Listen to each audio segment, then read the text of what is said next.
justicia. Saludamos al doctor Martiniano Greco, es abogado de damnificados. Causa Franny Pérez, causa entradas post o previo de la Argentina a Brasil. Se han sumado más damnificados, se amplía el embargo sobre la influencer bahiense. Doctor Greco, buen día. Hola Cristian, ¿qué tal? Buen día. Gracias por atendernos. Doctor, esta presentación fue avalada por la jueza, la doctora Promé. La presentación, hay casi 20 personas más que se han presentado formalmente y se sigue ampliando el panorama. Exacto, eso sí. Hubo una nueva presentación de una colectividad de damnificados que conjuntamente con el doctor Valentín Fernández estamos representando, y se solicitó distintas medidas cautelares, una de ellas la inhibición general de bienes y hoy, lógicamente, ampliar el embargo por la suma de los damnificados, que es de 12.500.000 pesos. Ajá. ¿Esto es un delito desde su lectura doloso? Exacto, el delito de estafa, que está previsto en el artículo 172 del Código Penal, es un delito doloso, es decir, que para perpetrarlo hay que tener conocimiento e intencionalidad para llevarlo a cabo. ¿Y usted considera que esta joven tuvo intención de estafar? Yo lo que considero es que al menos hay tres elementos que me permiten justamente arribar a esta conclusión. Uno de ellos es que lo que ella publicaba y promocionaba era justamente una venta segura, de entradas seguras y garantizadas. Ese era el eslogan de esta página web y de la página de Instagram. La segunda cuestión es que ella estaba en pareja justamente con esta persona proveedora, que era Julián Bisignano. Y no se puede desconocer, lógicamente, todos los antecedentes. Con tan solo googlear, uno observa que esta persona ya había sido procesada en Capital Federal por una mecánica justamente idéntica, es decir, venta de entradas seguras y garantizadas, que no era de tal manera, es decir, que eso no existía. Y el punto número 3, que me parece también muy importante, es el post 17 de marzo, es decir, cuál fue su comportamiento luego justamente de conversar con su pareja y de saber que estaba toda esta cuestión de las amenazas y de las extorsiones. Es decir, en uno de los audios se la escucha decir que si ella necesitaba seguir vendiendo, iba a seguir vendiendo. Entonces yo entiendo que son todos justos elementos que requieren, en este caso, para tipificarlo, que es justamente el conocimiento y la intencionalidad. Más allá de si ella tenía miedo o no de hablar cara a cara con los damnificados, porque también está la presunción de, y no es por defender a Franny Pérez ni mucho menos, pero no supo qué hacer en ese momento ante la situación. Digo, más allá de su intención o no, el delito presumiblemente estaría cometido.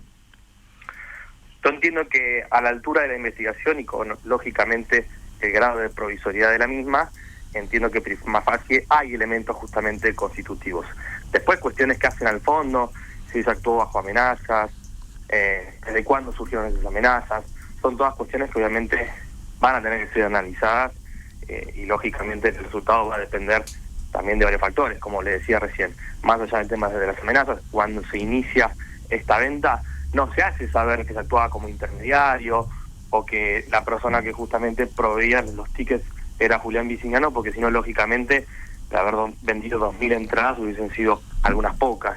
Entiendo que son todos elementos que hacen justamente el delito desde el inicio. Es decir, cuando se sale a vender, se promociona como entrada directa y segura, no de reventa o de intermediación. Entonces yo creo que son cuestiones muy interesantes, que lejos de hablar de un incumplimiento contractual, ya podemos justamente avisorar algún tipo de ilícito penal. Doctor, de lo que dijo el defensor de Franny, ¿algo cambió en la estrategia, en tu estrategia o en la percepción de los damnificados? Mire, solo el seguimiento que hago es pura y exclusivamente judicial. De la presentación judicial que hizo el doctor Maximiliano Gor, lo que se puede observar es que ella el dinero lo transfiere a un tercero en gran parte, es decir, en casi su totalidad. Eso, digamos, entiendo, no obsta la responsabilidad penal, e incluso podría también avisorar una posible participación necesaria, de mínima, de esta persona Bisignano, quien es el receptor de los fondos. Doctor, hay cada vez más denunciantes, porque uno tenía un universo de personas que, realmente eran importantes, significativas, pero con el paso de los días, ¿se siguen sumando cada vez más y los montos siguen siendo tan disímiles?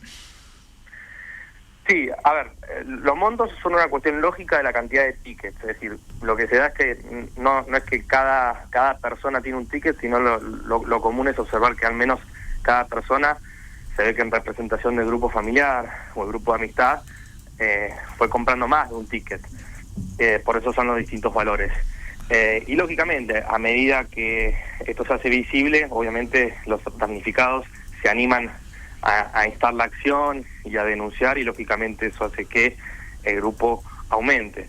Nosotros, conjuntamente con el doctor Fernández, comenzando representando una totalidad de aproximadamente 10 damnificados, y hoy ya a la fecha somos casi 30. Ahora, desde su percepción, la hermana de Franny Pérez, Martina, y la expareja o actual pareja, ya no sé a esta altura, de Francisca Pérez, ¿deberían quedar también imputados de su lectura sobre esta presunta estafa? En principio entiendo que sí, porque justamente son todos actores que de algún u otro modo prestaron participación criminal. ¿Y eso no conformaría una especie de asociación ilícita, doctor? ¿No conformaría una especie, ya si hablamos de 3 personas? Para hablar de 3 personas, para imputar el delito de asociación ilícita, también tenemos que justamente probar una organización con roles, ¿sí? ¿Y hay roles? Bueno, eso hasta el momento yo no te lo puedo asegurar, porque justamente eso va a depender, obviamente, estamos en el curso de una investigación en el cual se están diligenciando distintos tipos de medidas probatorias, ya sea a la AFA, como a las cuentas bancarias, que justamente nos van a permitir entender con mayor precisión justamente cómo era esta mecánica. Entonces, en principio, que una persona participe o preste colaboración y que sean más de 3, no implica necesariamente que sea una asociación ilícita. ¿Sí? Okay. Para que sea asociación ilícita tiene que ser justamente un grupo conformado, destinado a perpetrar ilícitos, con un conocimiento entre los integrantes de esta banda, y justamente con una división de roles. No cualquier participación criminal de 3 personas implica, como le decía recién, necesariamente una asociación. Para usted queda ilícita. claro que es una estafa, todavía mira de reojo la asociación ilícita. Sí, yo hoy la verdad es que no lo puedo aseverar, ni tampoco entiendo que con los elementos que hay en la investigación yo pueda afirmar tal condición. Lo que sí digo es que justamente lo que acá no se puede desconocer es quién era este personaje virginiano, porque lógicamente con el solo hecho de googlearlo uno ya observa que lo que fue el Mundial pasado justamente perpetró un hecho idéntico, justamente con un procesamiento por parte de los tribunales de la ciudad de Buenos Aires. Entiendo. Entonces, doctor, sí. No, continúe, disculpe. No, desconocer justamente quién es él me parece algo absurdo. Entonces, claro. No podemos decir que si esta persona, como le decía, vende entradas seguras y garantizadas, está en pareja con esta persona y debe, digamos, de alguna manera conocer quién es él, después intente, digamos, de alguna manera desligar o se diga que no se sabía, porque lógicamente son un montón de indicios que nos permiten justamente confirmar, en este caso, este tipo de delito. ¿Sería inminente la posibilidad de que el fiscal Sorzano empiece a convocar a algunos testigos o víctimas damnificados? Ya se convocaron, digamos, a una serie de declaraciones testimoniales. Lo que entiendo que justamente se está esperando a la espera de los oficios diligenciados, lo que le decía recién a la AFA, y lógicamente lo que fueron a las entidades bancarias, justamente para constatar cuál fue la ruta de ese dinero, ¿sí? Quiénes fueron los receptores de ese dinero, y lógicamente cuestiones obviamente que hacen a la reserva de la causa para de alguna manera poder probar justamente cuál fue la mecánica del hecho y quiénes fueron los partícipes, que como le digo recién, hasta ahora no podemos descartar a nadie. ¿La justicia se está moviendo al ritmo que usted quisiera? Sí, yo creo que sí. A ver, la doctora Promé básicamente resolvió los petitorios en el día, es decir, a la hora de presentación, a las pocas horas ya estaban resueltas, así que la realidad es que el juzgado de garantías 4, la doctora Promé, se ha demostrado, digamos, muy eficiente a la hora de resolver los planteos tanto de las partes damnificadas como también de la Fiscalía. ¿Y el fiscal? Así que por nuestra parte hay conformidad. El fiscal lo mismo, está haciendo justamente su trabajo y diligenciando los distintos tipos de oficios justamente para poder avanzar. Lo que hay que entender es que lógicamente son todas medidas que dependen obviamente de terceros organismos, entonces únicamente lo que hace es que no sea todo al instante. y que haya que, lógicamente, en resguardo de la investigación, esperar los resultados para ir tomando distintos tipos de decisiones. Pudiese llegar a ser una indagatoria, sí, o eventualmente alguna otra medida. ¿La denuncia de los damnificados va solo por lo que fue la venta de las entradas o, por ejemplo, qué sucede con aquellas personas que habían viajado a Buenos Aires, que habían pagado un alquiler? ¿Eso también se le influye a ellos y se espera una reposición económica para quienes compraron la entrada y no tuvieron respuestas?